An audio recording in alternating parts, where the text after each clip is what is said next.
on this week of Angie Saves the Holidays. We're doing Christmas. We are doing Christmas in a very dirty way.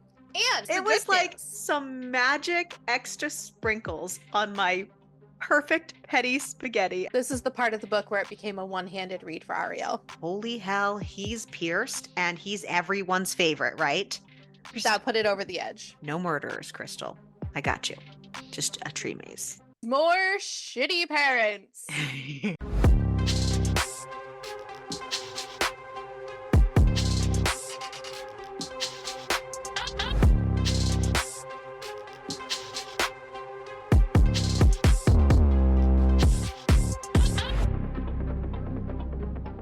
It is hot in my house. I need to go adjust my temperature real quick. Saying I think it's pretty warm in here myself. But I think it's only because I'm full of soup. Probably. That happens to me. Like, I'm going to warm up here shortly because I have tea. I need to boost up my numbers oh my God, I have so many fucking books I would have to read this month. I am so behind with my goal. It tells me, hold on, it tells me I am, is it 19 behind? 19 books behind. I would have to read 37 books in the month of December to hit my goal. What's your goal? 200. I'm not doing good. I have to read 45 books to hit my goal. Is yours 200 too? Yep, it is. This has not been a good year. No, me either. You can readjust your goal. And what did they say? If you read 10 books a year, that's more than like 90% of the... Yeah. So we are above average. That is one of the very few things we are above average for. Right? I was just like, we are above average readers, and sometimes that's all that really matters. So here's the thing. Yeah. If we... Okay, so because I just updated because I didn't realize that a couple of the books that I read this month didn't. Still, I read 156 of 200 books. But we're on almost the same page. I'm at 163. But if fan fiction counted, I would have 177 books read this month. I mean, this year. And then it'd be fine. I don't need anyone to read those. Does educational texts count? No, because then I'd have even more. Do books that I read to students count? Who knows? Maybe. Does The Tuck Everlasting and The Crucible and what else are we reading? I really do want to read this book, and it's been sitting on here, and I want to read it. What is it? Maybe Missile Ho. It sounds familiar. I don't remember. I think I explained it. Who's it's it by? Just called Josie Watts. It's a rugby and romance. Missile Ho. Interesting. How are you? Fine. I'm very Christmassy, Spencer pointed out today. And you know what? It's fun because I've just redid the green in my hair, and it is very green. So I am very Christmassy today. I'm wearing burgundy. I have my little reindeers going on. I need to straighten my hair later so that it looks presentable. Are you Christmassy? Because on this week of Angie Saves the Holidays, we're doing Christmas. We are doing Christmas in a very dirty way. And I have to say, I was so close to being disappointed, but then it got turned around and then I was less disappointed. They took their time getting there, didn't they? I literally was like, please tell me that that's what you're going to do, because I need that in my life. The need for dolls is needed in Crystal's life, which I totally recognize and understand. And yes, while this book had many avenues, it took a little while to need our dolls, but need our dolls we did. Because this week on Angie Saves the Holidays, we read Filthy Rich Santas by Eva Ashwood. Yes. It's a reverse harem. Snowed in partially. Yeah. Well, because that's very important. Yes, it is. Also, side note, I had seen a video, and maybe I'm just a pervert, I guess probably is going to be the real word here. This author was saying she really wanted to write a TVP scene. Okay. But she didn't know if that was actually possible. And in my brain, I was like, I know it's possible. Not because I physically have done it, but then she had to do research, and then she goes, oh yeah, it's definite. I'm like, it's in a lot of things we read.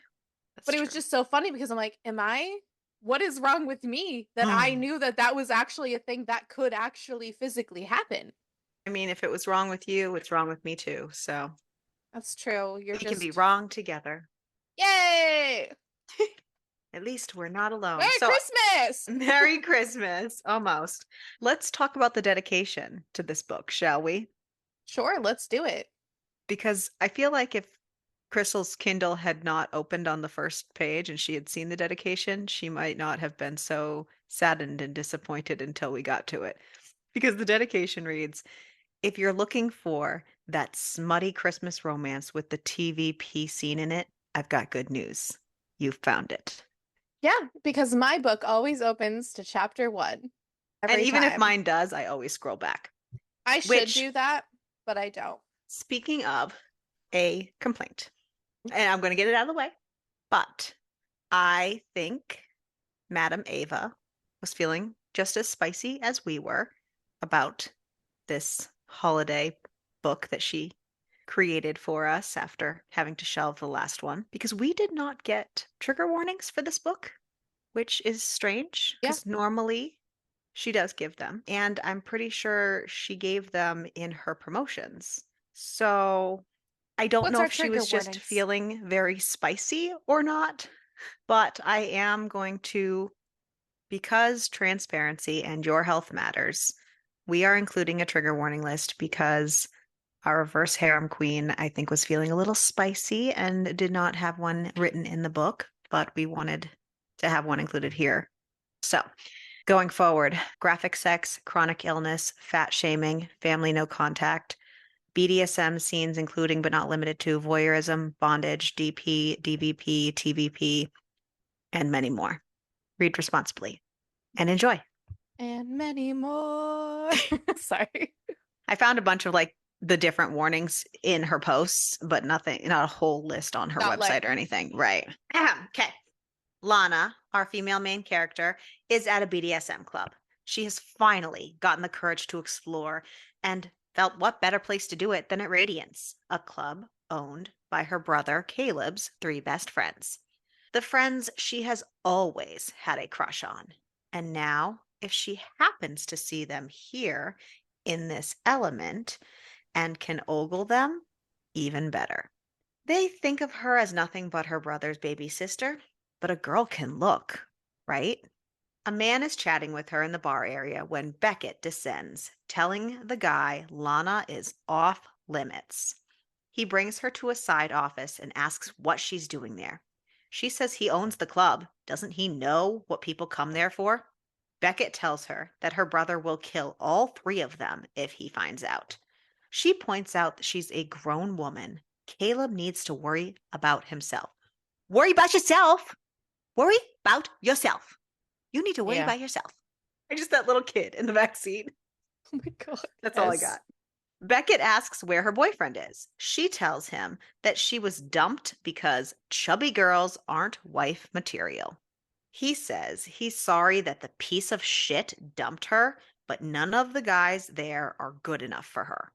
Lana sighs. He's a bit angry. He's a little angry. Little protective. That's all. He's just a little protective. Lana sighs. With the way he's making her body tingle being so close, it's not worth arguing, and she just says she's got to get home anyways. She has work the next morning. Beckett calls her a car. Beckett heads to meet his 2 best friends and business partners, Tristan and Ryder, in the club's office. They tease Ryder about his distaste for the holiday and how they promised Tristan's grandma that they would spend Christmas with her in New Hampshire, so they were going to be taking time off for that. How perfectly fitting.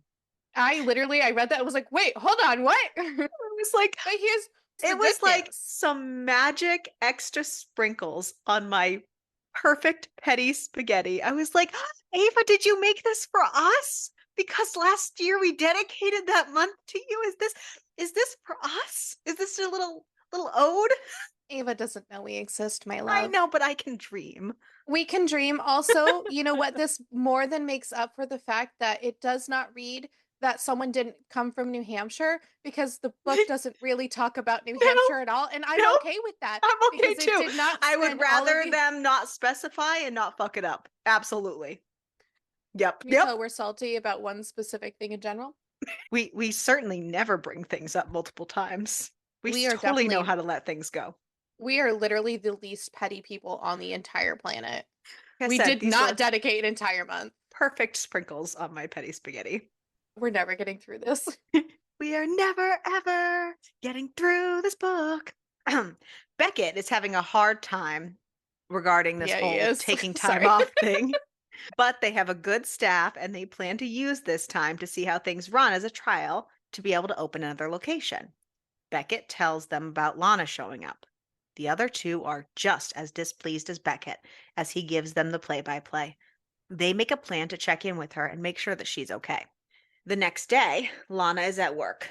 She works as an executive assistant for a prestigious law firm, and she finds her job mundane, but it makes her parents happy. She's trying to get things ready for her time off since she's heading home for the holidays. She hasn't told her family about her breakup yet since they practically hand selected the guy, and she certainly hasn't told them that they had been engaged. And thank goodness for that, because that would have been even Surprise, more shameful. surprise, more shitty parents. And on her lunch break, she gets two separate reminders from her sister and her mother about bringing the right clothes, especially with her size. Eye roll. Her mother's frustrated that she's driving instead of flying, but she's afraid of flying, and her mother just can't understand that. As she hangs up, she's startled by Tristan, who overheard and asks her if she really plans on driving to New Hampshire by herself. She says yes and asks what he's doing there. He tells her he came to check on her, that Beckett told them about the club and her ex. She says she's fine, but that her break is almost over and she's got to get back to work. A few days later, Lana is just gathering the last of her things she needs to bring before heading off on her long journey from California all the way to New England, when there's a knock at her door. It's Tristan, Ryder, and Beckett, who gather her packed bags waiting, asking if there's anything else. Lana is very confused. They explain that they're heading back for the holidays too, and Ryder tells her she's riding with them. They're all heading in the same direction. She's confused why they wouldn't just fly, but they tell her no way are they going to let her travel alone and just to get in the vehicle. She grabs what she needs and gets in the back seat next to Ryder, and they head off to discussions of the holiday, which, again, Ryder is a Grinch, so Lana starts talking about all her favorite things that make Christmas wonderful for her.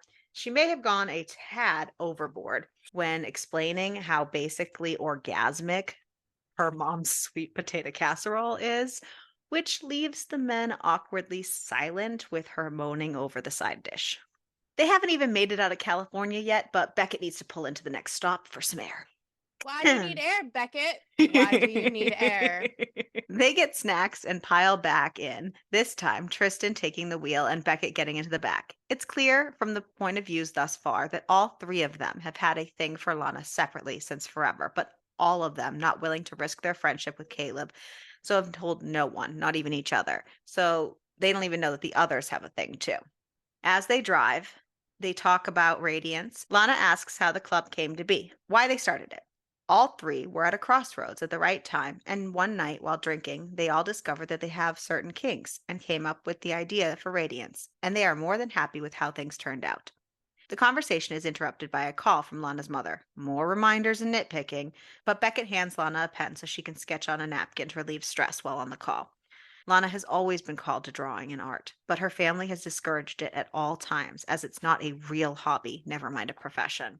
A few hours later, they arrive at their hotel for the night. The boys have a video conference they need to get on for work since they left earlier than planned, so Lana decides to go down to the restaurant for some food. She ends up ordering drinks too and gets a little too tipsy, flirting with a guy at the bar and explaining all when the boys text to check in. Doesn't take long before they are hauling her back to her room. In the morning, Lana wakes with a massive headache and even more regret. Regret for drinking, since she was deliberately told by her doctor to limit alcohol. She was recently diagnosed with lupus and has not been handling the news well, especially since the only person that she tried to tell left her. But more than that, she regrets that as the boys were putting her into bed the night before, she basically told them that the reason she went to Radiance was for them. Oops. Oopsies. She meets them in the lobby and says that she will take the next turn driving. She needs to keep her focus elsewhere. Beckett sits up front, and as they're driving, he takes out yarn and needles and starts to knit. I'm sorry, but that made him so much hotter. Right? And he donates the scarves to a local children's hospital. I mean, I'm sorry. Why is it the big gruff teddy bears that always do it for me? So they can toss you around. I want Beckett to toss me around. I also would love Beckett to toss me around because then he says some things that really are up my alley later on. He did it for me. Oh, what fun it would be to have Beckett. Yeah. No. Okay. Oh, what fun it is to ride Beckett's lap tonight. Beckett all day long. Woo! Beckett's lap tonight. Woo! Nailed it. I knew I would get there eventually. It just took me a minute. Tristan's grandma is the one who taught him how to knit. Bro, I fucking love Tristan's grandma though. Yeah. They drive for a while, enjoying everyone's company until Lana sees a sign for a dragon made out of license plates. And she needs to stop. What is a trip without attractions? Efficient? Beckett says. Nope. Boring, she says. But it's us. That would be us. Honestly, especially considering that she's kind of trying to like half delay getting there. Not only that, but her mindset thus far is she just found herself out of a really constricting relationship. And part of the reason why she went to Radiance itself was she was trying to find her own voice and her own passions and to allow herself to have more fun out of her own life. And part of that is her breakup, part of that is her new diagnosis, but she just wants to be authentic to herself and have fun. And she's not going to not stop for the little things that will make her happy. So they stop. Fuck her parents. Sorry. So they stop. They take pictures, enjoy. Lana is really feeling the fatigue, though, as a wave of dizziness hits her on the way back to the car. Beckett takes over driving, and Lana falls asleep in the back. Then they end the day at the next hotel, and Lana eats in this time and crashes. Lana wakes from a nightmare around 2 a.m., though, and goes and knocks on Tristan's door, because that's the room next to her, telling him she just doesn't want to be alone. He says, okay, and guides her to his bed and lays down with her. Lana doesn't want to talk about her nightmare, but Tristan gets her to talk about how going home isn't all sunshine and roses. She envies his relationship that he has with his grandma who raised him, but then she realizes that might not have been the best thing to say. Tristan's grandma, Meg, raised him since he was in a car accident when he was little, 8 or 9-ish, that took his mom's life and left Tristan severely scarred, physically and mentally, and no longer on track to play professional hockey like Caleb does now. The rods in his legs just wouldn't allow it. Tristan finds himself opening up to Lana about it, though, which is strange for him since he never talks about it. But it's Lana, so it makes sense. He even tells her Grandma Meg was a lot like her parents before the accident. But it just put everything into perspective for her, and they became close, not wanting to lose any more. She has been his rock, his biggest support. Tristan talks about stories and times with the boys until Lana falls asleep. Lana wakes in a cocoon of warmth, snuggled tight by Tristan, with something happy to see her. Both half asleep, they lean in until Tristan rolls her over. He's fascinated by the freckles on her face. He's never noticed them before. She says she normally covers them. He tells her she shouldn't, that they're gorgeous. They get close enough to kiss when Tristan realizes what he's doing and freezes, jumps out of bed and says they need to get ready to go, and heads straight for the shower, leaving Lana feeling the whiplash. She apparently didn't head back to her room fast enough, though, because soon enough she hears moans from the shower. She gets up to investigate, just in time to hear her own name. She goes in, seeing all his scars and him so angrily work himself makes her gasp. He sees her, tells her she shouldn't be in there. She says saying her name, kind of like an invitation. He tells her to get out. She does. She leaves the door open, and she gets back on the bed and slides her hand down her shorts, moaning his name for fair play. That is one way to get his attention. I just say kudos, because honestly, at that point, I didn't think she had it in her. And she was feeling brave that morning. She basically said, fuck it. Yeah. She's like, if I'm going down, I'm going down in a ball of glory. Then, all of a sudden, he's at the end of the bed in his tented towel, and she doesn't hold back. She's so close when he crawls up onto the bed and kneels between her legs, telling her to keep going. He tells her not to come yet, to take her clothes off so he can watch her come undone. She asks him to instruct her every step. He does. He has her start with her nipples, working her way down again, and then he sees that she has a hood piercing. She tells him he's the first to see it. It's new. He has her play with it until she comes, and then he asks for another, helping her over the edge by grabbing the piercing himself to pull as he strokes himself to completion. He starts to clean her up, and then it becomes almost clinical as regret washes over him. Lana calls him out on it. He explains that Caleb is one of his best friends. Lana gets really sad because the douchebag Wade she just got rid of couldn't let go of her ties to her family either. And she just says that someday she'd like to meet a man who knows that she's her own person, more than just who she's connected with. And she walks out the door. Mic drop. Well, Honestly, it would have good been for her, though. if Ryder and Beckett weren't also Yeah. walking out their hotel room at the same time But and you saw know her walk of what? shame. But She fully owned it though later on, and I am proud of yes, her for that, and I love that for she us. was just like, again, I'm in a ball of glory. I'm going out. I'm going on a ball of glory. Like I'm gonna burn. Burn, baby, burn. She ignores them though, just keeps her head high and just goes back to her own room to shower and get ready. She's like, nope, just nope. By the time she gets into the back seat, it's awkward with everyone though. Eventually, Ryder, being Ryder, the goofball of the group, asks what she was doing in Tristan's room that morning because he's the one who just can't keep his mouth shut. So he's the one who's going to break the tension. Tristan is But I quick. love him for that. And that it's so funny because he's so your type in these books, like that he would be your favorite. But I don't think that is where this is going. So yeah, It's no, not where it no, went. no. But it's so like cliched in your little I know, I know, pocket. I know, I know. I know. I know. I know. But then But Beckett then, speaks. yes, but right. But that and He's that's the the whole problem. package. And that's the problem. Minute that man opened his mouth and said the things, I was like, no, that's what I want. Tristan is quick to pipe up about her dream, but Lana is choosing violence today. She's just keeping this ball rolling and says, well, that's why last night, but he asked about this morning. Tristan says, well, you slept over, so naturally. Lana explains that they both woke up in a mood, and Tristan called from the shower, but sent her away. So she took care of things herself until Tristan decided to join and give her instructions. And she just continues on, despite Tristan's jaw getting tighter and tighter. Ryder asks him if he liked her piercing that she's talking about. Lana says apparently not, since he said it was a mistake that can't be repeated.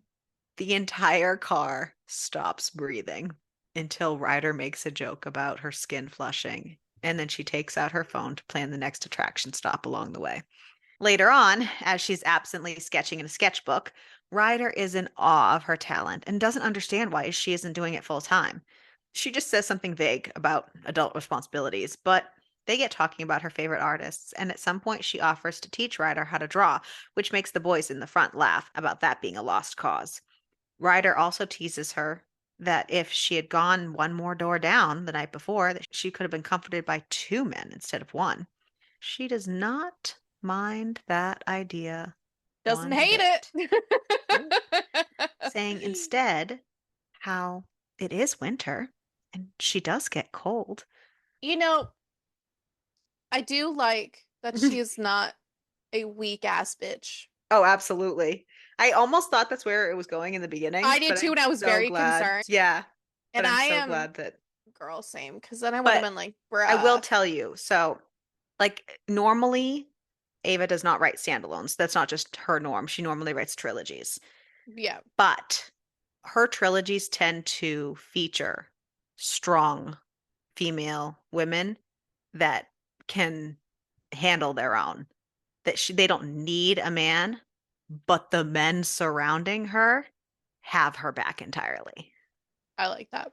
Like literally, if you even liked this one iota, her trilogies are fucking like they're like I call her the reverse harem queen for a reason. She always has that little everyone has their little thing.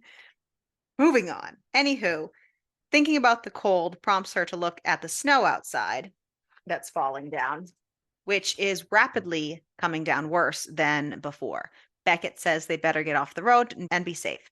Ryder and Tristan try to find a last minute hotel nearby, and at least they can find one, but all they have left is the executive suite.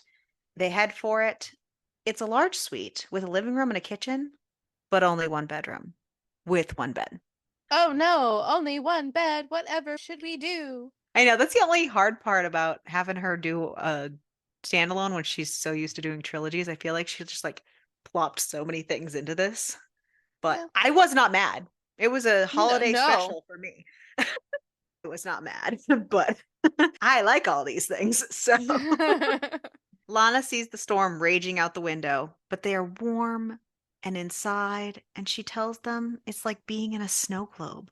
They just need hot chocolate and gingerbread cookies, and it would be a perfect holiday season day. Not an inconvenience at all. She goes to take a shower and updates her mom, who, surprise, is not happy that they're delayed, even though Lana accounted for that and left early enough for that, but whatever. And then as she comes out in her robe, Beckett walks through the door covered in snow. He, Beckett, our Beckett boy, right? He walked to the bakery around the corner and brought back hot chocolate and gingerbread cookies. They all they all hang out with their treats and crank the fireplace, telling fun stories about when they were younger during the season, like snowball fights and batches of gingerbread men without heads. Just reminds me of our very first special Oh, this month. I know they talked a lot about gingerbread men. Yeah, we did. They take turns telling secrets. Beckett forced a mean bully to be nice to Lana for the rest of school. Ryder hates Christmas since his parents left him alone when he was 10 with the nanny and vacationed together instead and have been basically neglectful his whole life. He don't talk to them anymore. Tristan tells Lana that he lied, that it wasn't a mistake. He enjoyed what they did. No shit, Tristan. No. Oh my God, really? Lana tells them she wants to be shared by all three of them. That girl is being bold and is not afraid. They're like, what? She's like, come on. They own a sex club. Don't say that they've never shared before. They admit that they have, but she's different. She says she wants to explore herself, find what she really likes in terms of sex. She wants it all. And good for her. Again, I'm so glad she knows what she wants. Yeah. Tristan proposes a deal that during the road trip, they forget about the fact that she's Caleb's sister and be free to do whatever they want. But once they get to her parents, everything stops. Lana and Ryder readily agree. Beckett knows giving in to his want for her will send him to no return and take his soul.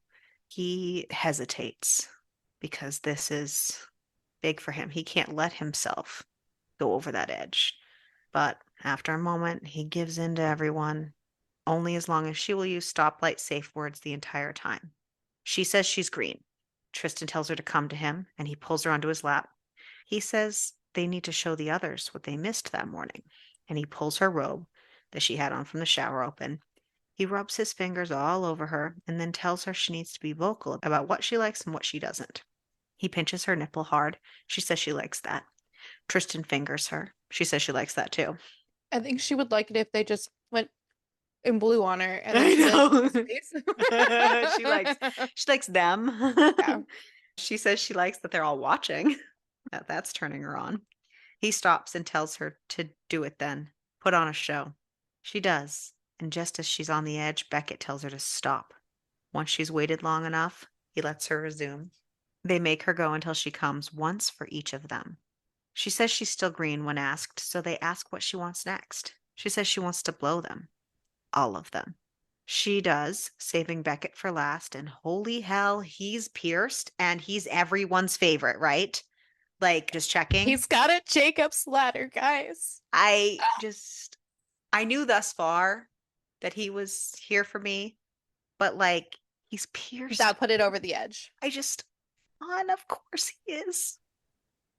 And he's a Dom, which is. I mean, I know Ryder is too, but he's back. Yeah, just no. We had to take several minutes, guys. It's fine.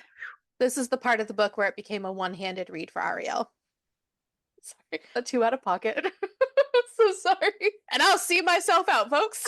I mean, if you need a spicy read this holiday season and you haven't read this so far, maybe now's the time. We only go into so much detail. Now, otherwise, we would no longer have a podcast. And honestly, even having it described to you is not nearly as fun as reading it and picturing it in your head. Right. Especially if you're an immersive reader like I am. I had a great time.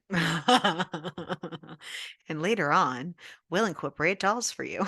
If if you join us on TikTok and look at the videos. Instead of taking her mouth with all that she has just had with the others, he wants them to jerk off watching each other instead. And also, like, again, he's pierced, and I think that's quite considerate of him, knowing that her throat just, like, was fucked by two men. And not just, like, fucked, but, like, literally Fucked. one of them waited to, like, pop it through. Like, it was fucked. Yeah. Yeah. And then, like, I'm going to shove some piercings down there. Like, yeah, no. We know the real reason he held back, but we're going to say he's just being kind and generous. They all get cleaned up and fall into the bed in an exhausted heap. Lana wakes before dawn feeling hungry. Ryder follows her out to the kitchen feeling hungry for something else. He checks in, making sure she's still good after everything, and she asks about his preferences. He names a few, somnophilia and free use being among them. She asks if she can kiss him. They do. And then that escalates to him asking to fuck her. She's on board, so he puts her on the counter and does indeed fuck her. Tristan coming in midway to watch from the doorway. After they finish, Tristan goes to her and kisses her, telling her how hot that was. She goes to reach for him too, but her phone pings. It's Caleb checking in. And it changes the vibe just like that. They head back to bed. When Lana wakes around 8, the storm is still raging, so she orders up some groceries and makes pancakes for breakfast since it looks like they'll be staying longer. The boys spend the day catching up on work things, while Lana hangs with them and sketches. They are just finishing up as the snow is winding down, but they decide to wait until morning when the roads are clear to head out. It's nice enough, though, that they can get out of the hotel a little. They go to a tree farm down the street that has hot chocolate and even a tree maze. No murderers, Crystal. I got you. Just a tree maze. It's all good. Okay, so it's different though because it's a tree maze, not a corn maze. So I'm saying tree maze, I'm cool with. Corn maze, yeah. Wanted to make sure. I just wanted to track your. We probably should have put that in the trigger warnings. It's okay. And they have a great time before heading back to the hotel, where Lana makes dinner and they watch Christmas movies. When they're done, Lana heads to shower while the boys clean up. Tristan calling Beckett out for being quiet and distant. Beckett points out that it's not going to be as easy as Tristan seems to think going back to normal once they hit New Hampshire. Tristan points out that he doesn't have the willpower to stop it and is going to enjoy the time he gets with her while he can. Lana returns from the shower in only lingerie and the room gets a little distracted. Ryder and Tristan walk over and kiss her. Ryder gets on his knees, pulls her panties down, and starts to use his mouth and fingers on her. After she comes, they move her to the bed and Tristan takes a turn with his tongue. Then Tristan fucks her while Ryder fucks her mouth with Beckett watching from afar. Dun dun dun. In the morning, Beckett There's a lot of says, fucking. yes, which we're not complaining about. Not a single bit are we complaining. Nope. In the morning, Beckett says the roads are clear and they should head out. So they pack up and get ready and pile into the SUV. Beckett sits in the back with Lana and she falls asleep on the ride and wakes leaning against Beckett, who is a rigid ice cube. Tristan and Ryder are talking about bands and concerts, and then they reference one time that they get kicked out of one that Beckett's dad had to pick them up from. The boys apologize to Beckett for the reference, knowing it's a sore spot for Beckett because he's no contact with his family. Lana tries to ask about it, but Beckett just says something about his dad and impossible standards, and she couldn't possibly understand. She's done. She launches into him. Honestly, I don't blame her because I would have snapped too at that point. And like even reading it, I was so proud that she snapped.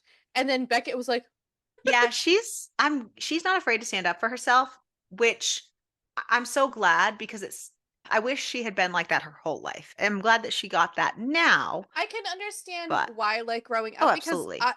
I didn't get that way until I was an adult. Right. So I can understand that. And I'm just glad that she's fine. And I think too, especially later on with more things that she ends up doing to stand up for herself, I think having these three men believing in her so much and consistently like praising her and bringing her up really helped her realize that she could actually stand up for herself more. So I think it was just like that the growth that she had even throughout it, that she just really like went for it. Oh, And absolutely. honestly, like as much as she like hated telling people about the lupus diagnosis, I think that probably shocked her into Oh, actually doing exactly. something and standing up for herself Exactly. more instead of just like And the letting more life she go by. opened up about it, and which we'll learn more, and let other people in, and that it was accepted, it just gave her more courage to do so.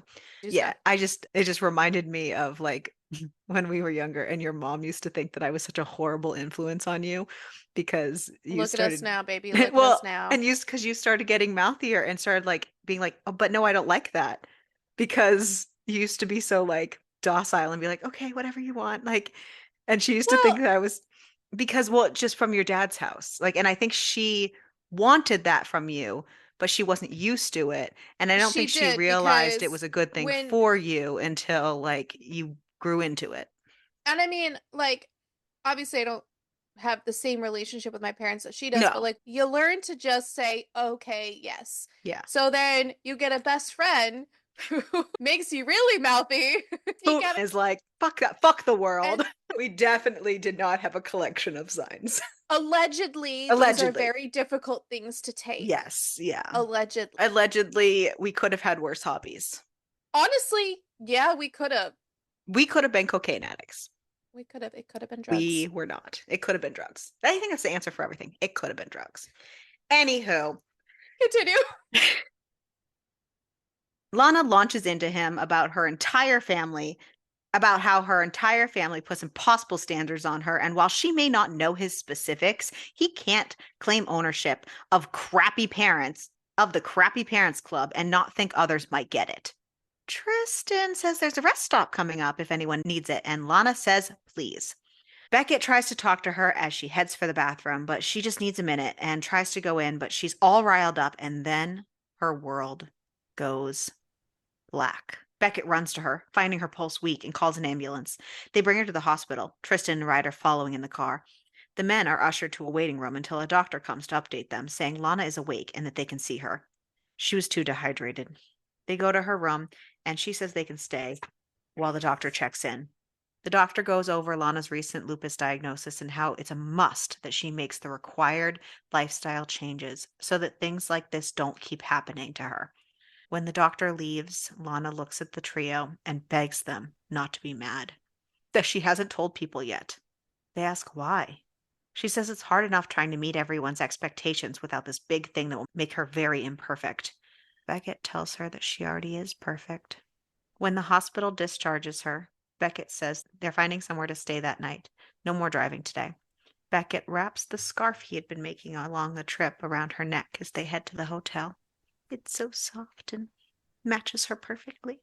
This time they book the shared suite on purpose. Once inside, the boys start fussing over her trying to help, so she calls them off, saying she's going to take a bath. She spends a long time in the bath, and by the time she comes out, food has arrived, and they are plating it and getting a holiday movie ready. Beckett pulling out his knitting after they eat, even showing Lana a little how to knit. It isn't long before she's dozing and they head to bed. In the morning, they get back on the road, and no one even tried to get frisky, which has Lana worrying if knowing about her disease changed things for them. And honestly, that would be where my brain would go too, and then I would also snap. Yep. By the time they make it to their next hotel for the evening, Lana is all worked up and bursts out while they're eating, asking if they don't want her anymore. They say that's not it, that they just want to be careful. She tells them she's not made of glass. They explain that they didn't want to go in blind and accidentally trigger a flare up. They spent all day in the car researching. She's touched And I literally started tearing up at that point. I was like, she launches herself at Beckett before she can even think, kissing him. After a second, though, he gives in, taking control. He only freezes for a second. He asks what her limits are, what she wants for the night. She's open to all and asks what he likes, says she's willing to try any of that. He tells her to undress. He has her kneel and suck his dick, and then he has her get on the bed on her hands and knees. First he spanks her, then he fucks her with his Jacob's ladder pierced dick, making her count all 8 piercings as he slides them in. When they finish, he asks if, okay. yeah, right?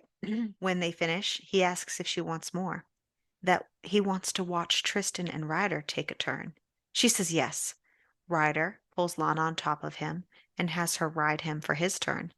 Tristan doesn't even wait for her to get off Ryder, just pulls her back a little and fucks her while she's still sprawled on all fours on top of Ryder, which I had to draw a picture of because I needed a visual for my head.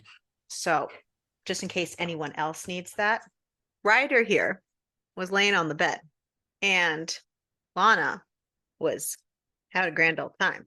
But then she got off the ride and got on her, I don't have enough hands for this, got on her hands and knees, like up above him.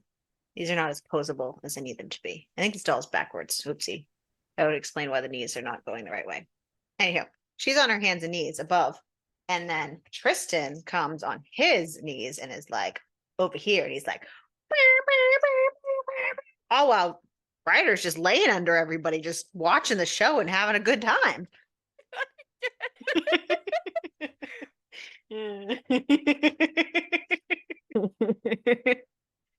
Anywho, when they finish, Beckett cleans her up and they all pile into the bed. The next day, Lana snoozes in the back for the first half of the day.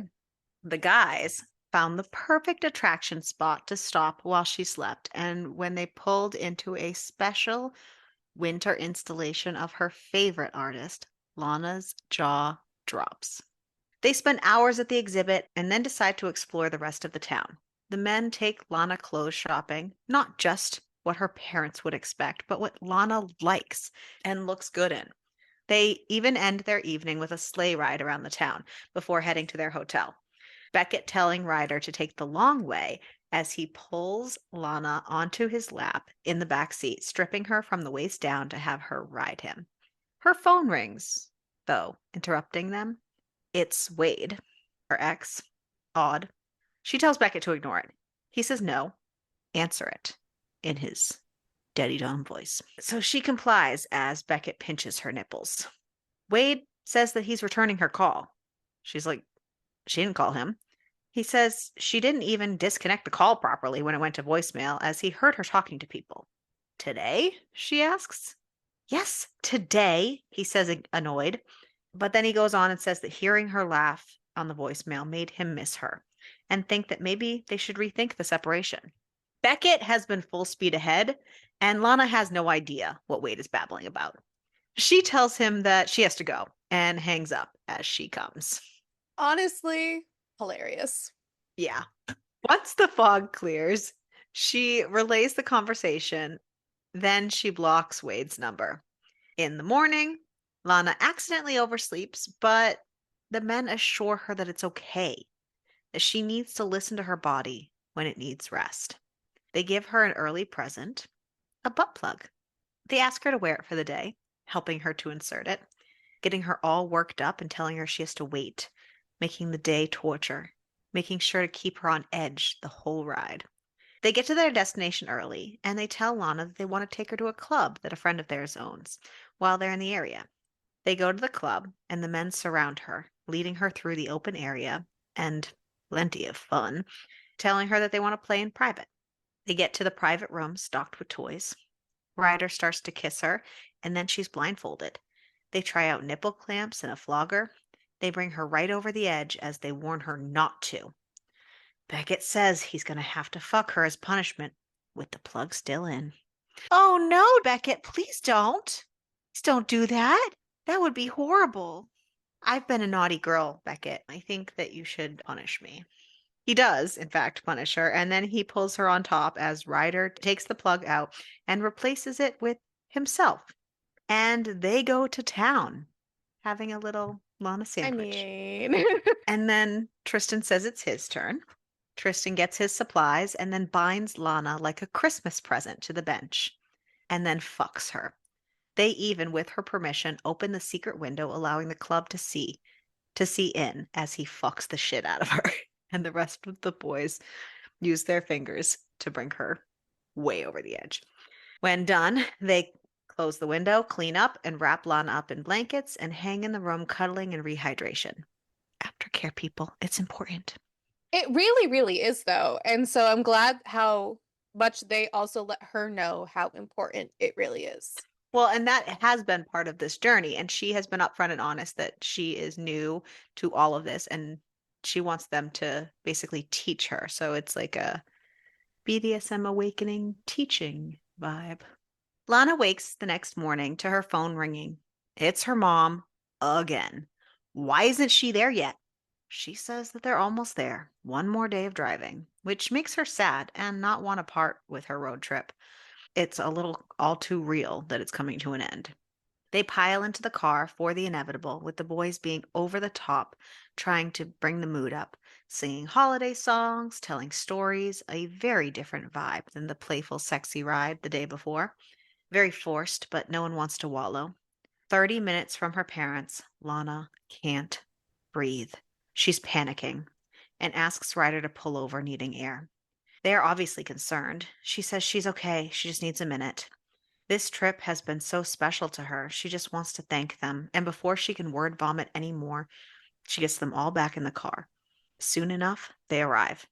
Caleb and her parents greet them, her mother instantly having something to say about her lack of makeup covering her freckles. Tristan says they're a beautiful feature. The boys plan to stay the night there.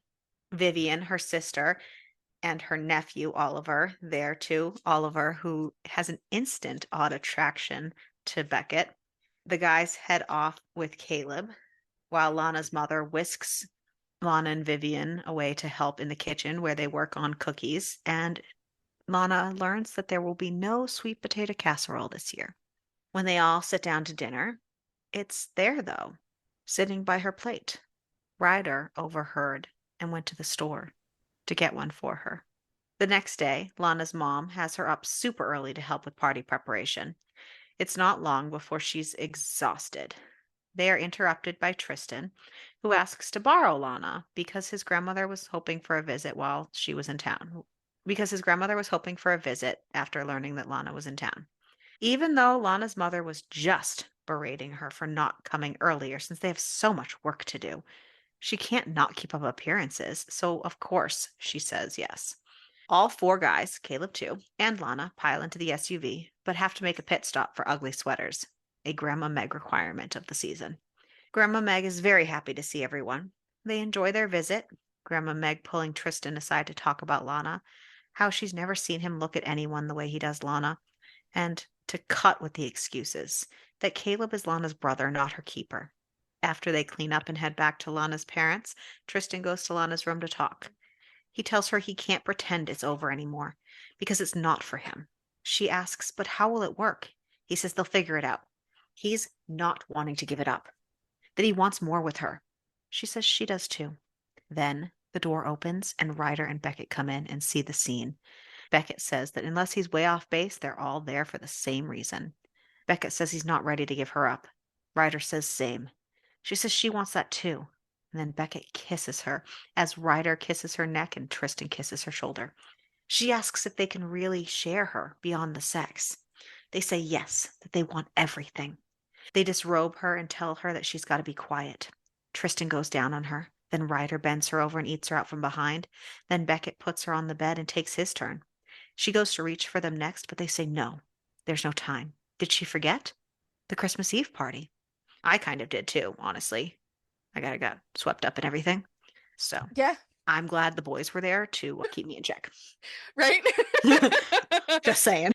They tell her that they will meet her back in her room after the party, that she should take a quick nap first so that she's good for the party. They'll cover for her. When she wakes, she decides to wear one of her new form-fitting dresses instead of the demure parent-approved dress she had planned. The party's going along, the men keeping an eye on her from afar while mingling. A little while in, Lana turns and sees Wade. What the fuck? Also, what a weird name, Wade. He's gonna wade in some shit. Her parents are overjoyed that he made it. Since she still hasn't told them that they've broken up, Lana is frozen as Wade walks over and kisses her.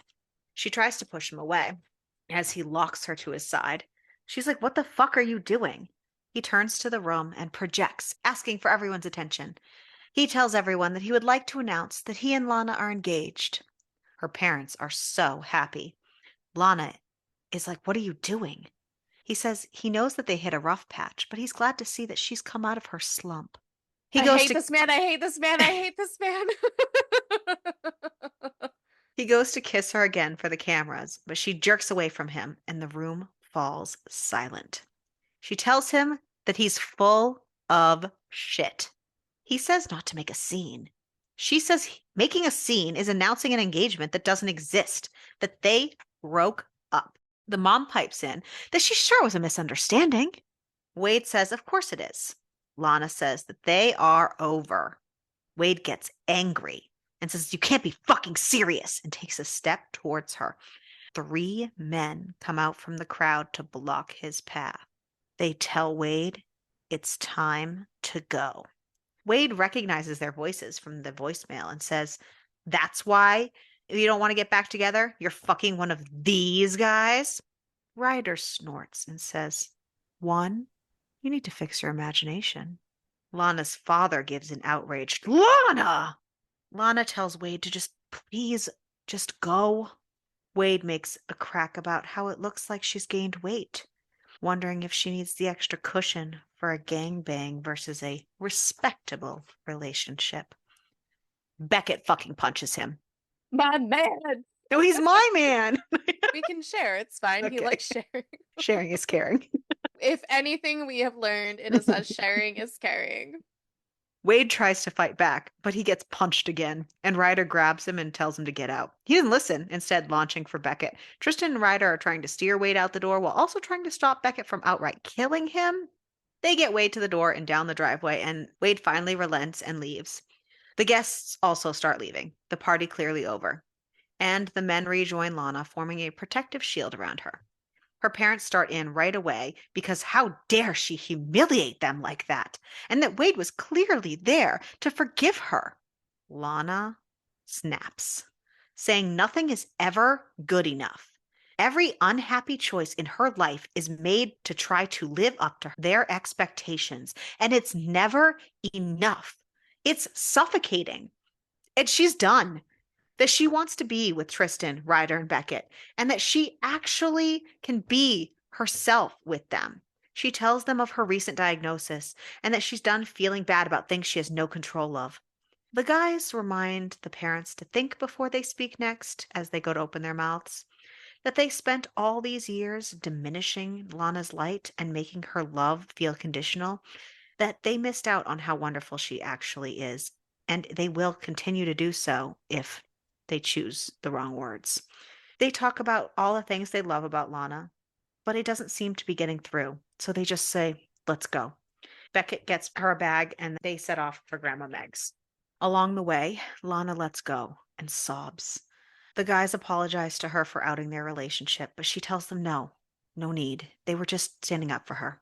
Grandma Meg is waiting on the porch when they arrive, Tristan having texted her a heads up. She wraps Lana up and ushers her inside. They all sit down and Lana tells Grandma Meg the whole story. The doorbell rings. It's Caleb. He looks at everyone and says he just needs to understand what's going on. He's upset that he wasn't told about the lupus, about them, about all of it. Lana says it's new. All of it is new.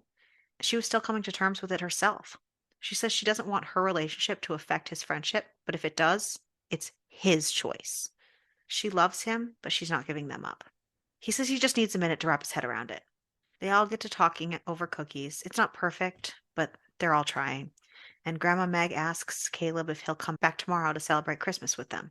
He says sure and leaves. Grandma Meg tells them that they can use the guest house, that there's plenty of room for all of them. Though when they get there, they see that there's only one bed. Sneaky Meg. There. Just Meg is great. She's Meg is great.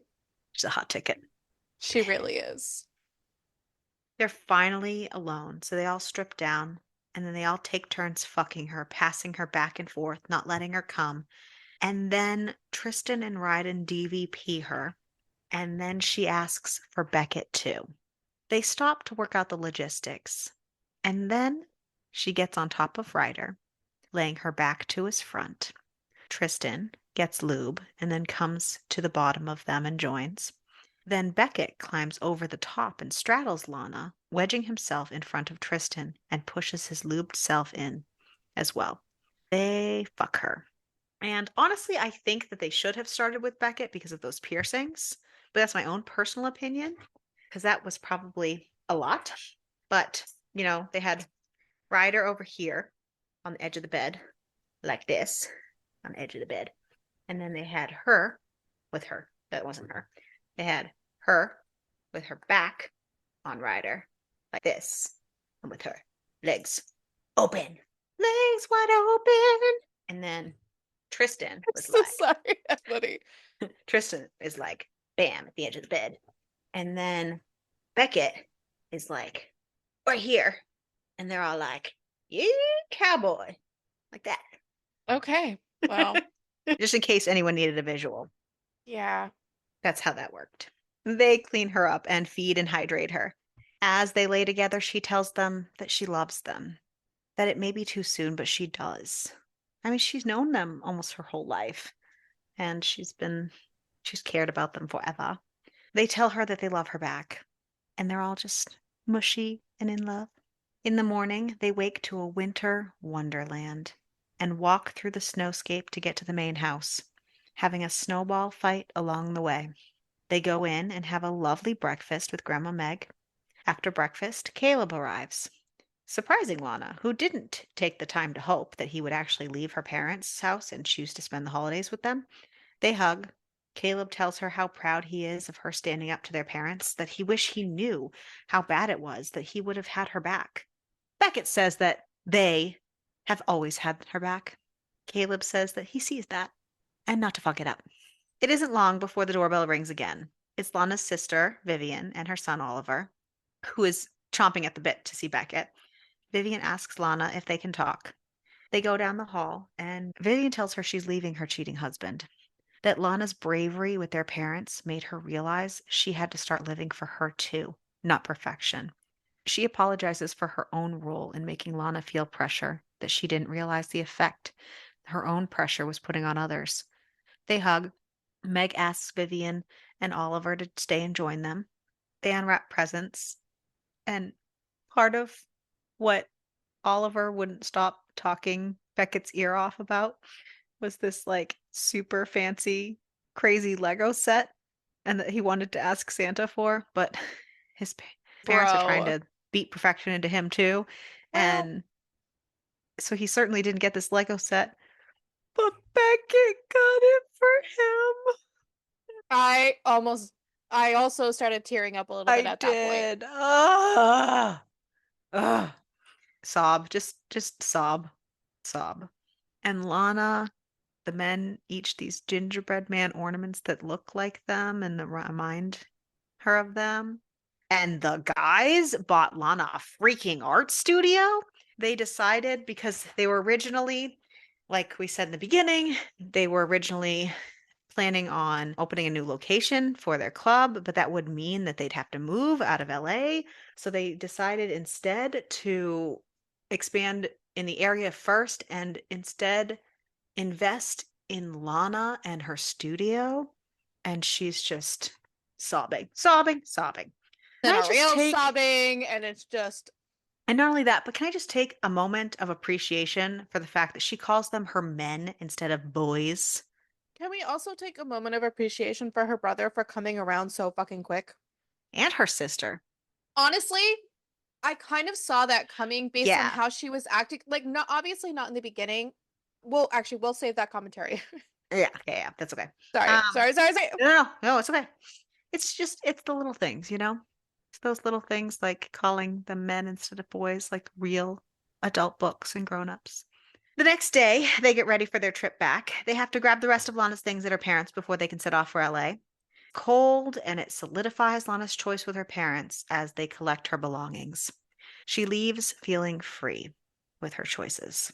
They make good time and do more driving each day than on the way there, letting Lana snooze in the back, making it to LA just in time for New Year's Eve. The guys bring Lana back to their house. Beckett shows Lana that he kept all her throwaway sketches from along the trip. And then as he shows them to her, he's adding them to his giant stack dating back years of any time she would throw away a sketch or a doodle, and he kept it. I'm sorry, we're still on this like Beckett is life train, right? And I am so glad that I read this before the month ended because I needed a book boyfriend this month, and he's just going to be the only one. Yeah. I'm sorry, Yeah. nobody else is going to come close right now. No. I mean, have to think. Really? Yeah. I just, he tells her it's always been her. They count down the clock to midnight, and then we have an epilogue that's almost a year later. Lana has been slowly building a name for herself. She even had a gallery showing in the spring that did really well. She's meeting her men at Radiance, and she finds Beckett out back, and he asks what she's doing there. We get a full circle scene from the beginning where she says that he owns the place. He should know what people do there. Then he tells her that they've been waiting for her. The men all have new tattoos, snowflakes that she drew. They all play together, and then the men propose, and she says yes. Then they host Christmas at their new home. Vivian and Oliver come with Vivian's new boyfriend, and Caleb and Grandma Meg fly in, and they all have a fab time. Their new little family all together. And I had a fab time, I also had a fab time. and I'm glad we got to read that this year. Yes. So, who was your Well, least favorite character? her parents, Mm-hmm. Wade, Mm-hmm. parents in general. Mm-hmm. Really didn't like her mother the most, I think, though. Yeah, the mother would probably be the top tier for me. Yeah. Oh, look, another mother I don't like.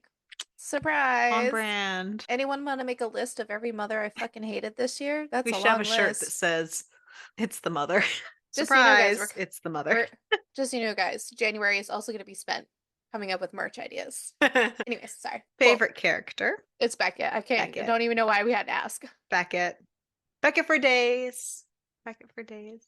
So I am really glad that the sister came around. So when she how she was acting in the beginning, I I didn't like her. And I was like, ugh, gross. This is gonna be another one of those books where I fucking also hate the sister. Because Oh, we've read yeah. plenty of those where the sister's also garbage. Yep.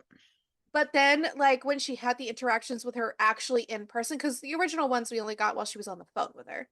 As we Right. got the And it interactions was in only person, text messages. yeah, as we interacted with her in person, I was like, "Oh, this woman fucking hates her life." Like this is I feel Yeah. so It bad. was like Like this is one of obvious. those like it's one of those like she's the eldest and or daughter and she needs to pass Do her on things, duty so and just yep. suck it up. Yeah, the do your Like she duty was kind of thing. just as miserable as Lana, Yeah. but not handling it as well. Right. And she wasn't as secure in her own self to stand up for herself. So at Hmm. that point, I felt sympathy for her. And I was like, okay, so I don't actually hate her. I just feel really bad. And I'm so glad that she came around and was like, fuck this It shit. didn't Like, take her forever I'm to. leaving my husband. And the fact that she really was like, it's because of you. Like, you are the reason. But honestly, and that does happen, sometimes people Oh, like yeah. that just need a little bit of solidarity and a Hmm. little bit of inspiration of bravery. Yeah. Oh, absolutely. So I'm so happy that that's how the Be that sister chain ended. reaction for people. Hell fucking yeah, bitch. Burn it down. Just kidding. Who burns the world? Girls! And I also really love the fact that the brother came around nice and quickly. Like he wasn't like some of the other brother, like, because there's a lot of brothers best friends, because I read a ton of those, Yeah. and they all, most, like a good chunk of it's like 50-50. Some are like, I think oh my God, and like him and the punch. sister's relationship really had a lot to do with it.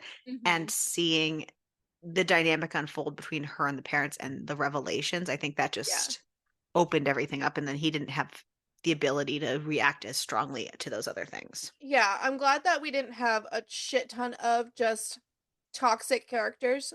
Yeah. Um, We had enough, so but it we wasn't had like, enough, but it yeah. wasn't like But there were overwhelmingly some everybody. champions too.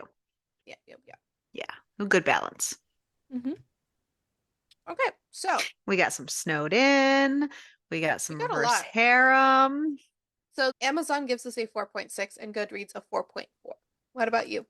I rated this a 4.5 because as much as I am always a like ride or die reverse harem, like trust me, I loved this, but the lack of trigger warning kind of I could see her point, but we can't be petty for the whole world.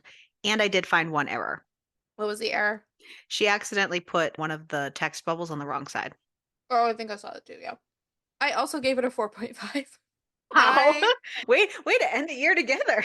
Well, so here's the thing We've too, been and kind of doing that lately. we've been doing that lately, but also we've been kind of struggling with getting anything over Yes. to a 4.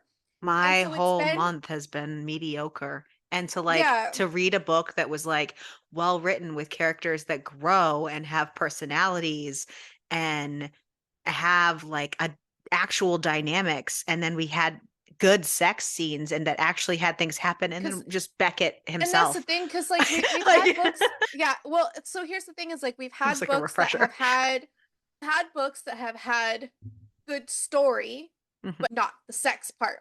But then we've had books that are strictly just sex, but like not enough story where we're like, we want more. So this was nice because this is the combo of the things that we want and what we're looking for. So Plus, that, I'm a and I had just sucker had a for a reverse harem. bro, if a dude calls me a good girl, I'm already fucking in, I okay? I'm know, done. I I'm done for. know. I'm done for. There Crystal was probably gives no, a whole point just for a good girl, yo, just so everyone knows. listen. Just give me a mug with good girl written on it and we're good to go, okay? We'll be fine. The book could be absolute garbage. She could DNF it. But if there's a good girl written it, it would still get 1 star. Yes. I also appreciated the like one of the comments that they had made about someone having a daddy kink and they're like, that's just not for me. And I'm like, I thank you, highlighted Lord. it. I highlighted it. I was like, I was like, thank for that, God. I was like, Love nope, that. for that, I am all in. I was like, Yeah, you're so seeing my soul. This book was written for us. I swear. New Hampshire, literally spelling out that there was no daddy kink. I know she knows not who we are, but I wonder if somebody like our one listener was whispering in her ear or something. I don't you know. dropped down to 1 now? That last one of those last episodes was really spicy, you know. Yeah, One of those last episodes were real spicy. I think it was the first one of the month, to be honest. Real spicy. It was real spicy. Oh no, Anyways, the last one no, of the last November. one of November was The the last one of spicy one. November. It's fine Real though. spicy. Honestly, so it was nice to actually go into a book and have like, and it was a bigger book than we've been reading lately. To be fair, like we have been reading a lot more So novellas, it had the ability to have that meat. but we chose that specifically for But the it end of didn't the year because feel like super long either, no, no, it didn't. which I blew I through it appreciated. pretty quick. I blew through it pretty quickly since I read it Hmm. today. But anyways, yeah, so it's just it's nice to have a book have all the things that we want in it, and it is interesting that lately we have been on the same page as far as ratings go, which who the fuck knows if that's going to translate into next year, because probably not, because we go back to a wheel It spin could be baby a in the new clusterfuck year. next year. Oh, But I what was can't your wait for the cucumber clusterfuck. rating? Yes, Oh, we love clusterfucks. we got the TVP, and that was the most important part for me Yeah. Oh, and because I was so the piercing just nervous. choo I was choo brings it so right out. nervous that it wasn't coming because it kind of like hinted towards it. I'm like, please just, please just, Just please, give it to me, please. baby. Okay. Oof. Like a 6 or 7, I think, for me. I I loved think it. that's I where I had a was great going time. to with the piercing. I was going with a 6. Uh, So nothing like super, well, there was like the bondage and stuff, but nothing like super crazy. So like 6 for me. yeah, we brought Shibari into it. Yeah. We brought like orgasm denial. And there is an extra scene that has Ryder in it with his somnophilia. If anybody is interested, there's a link at the end of the book. If you did not already do that. We got all of the things that we wanted, and that is our Christmas present to you. Yes. It was a Merry Christmas present for us. Survivability, I would be just fine. I would be great. I would be having a Merry Christmas. Hell fucking yeah, it would be. Next week, however, we are diving into Kwanzaa, and we are going to be reading The Billionaire Touch by Rebecca Austin. A new job in a new town was the fresh start Kate longed for, except she hadn't counted on being homesick during the holidays or pining after her boss's sexy, neat freak germaphobe of a best friend, especially since no woman had ever gotten his attention. It only took spilling coffee all over his shirt for him to notice her. Fixing that mishap shouldn't have been an issue, except for two problems. She had to keep her feelings in check, and he liked strangers touching him as much as he liked a migraine. There was no way he'd make the first move, but she couldn't let an opportunity like that go by. She loved a challenge, and the reward of a night with him was more than worth the risk of rejection in this insta-love romance novella. So, celebrate Kwanzaa with us next week, as well as our last episode of 2024. Ah, what a wild time. And make sure to keep reading. And keep it smutty.